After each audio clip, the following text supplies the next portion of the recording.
s'intéresse aujourd'hui à l'exercice numéro 24, page 407.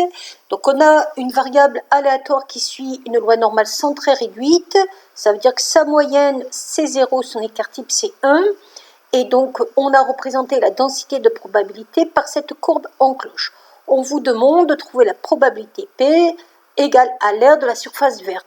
Donc on voit que la probabilité P, ce n'est rien d'autre que la probabilité que votre variable T soit inférieure ou égale à moins 1.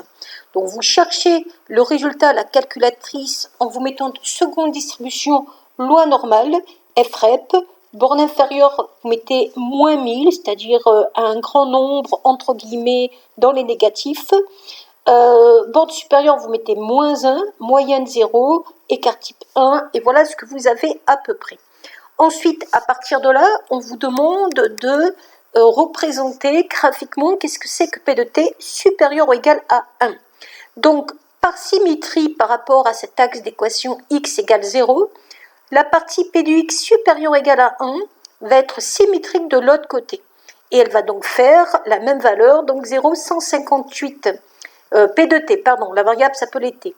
Et si on veut la probabilité que T soit entre moins 1 et 1, en gros, là on a la borne x égale moins 1, la borne x égale 1, on va donc avoir cette probabilité ici.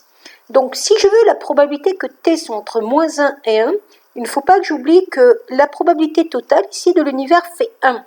Donc j'aurai juste à prendre pour avoir cette partie 1, la probabilité de l'univers, moins cette zone-là, moins cette zone-là.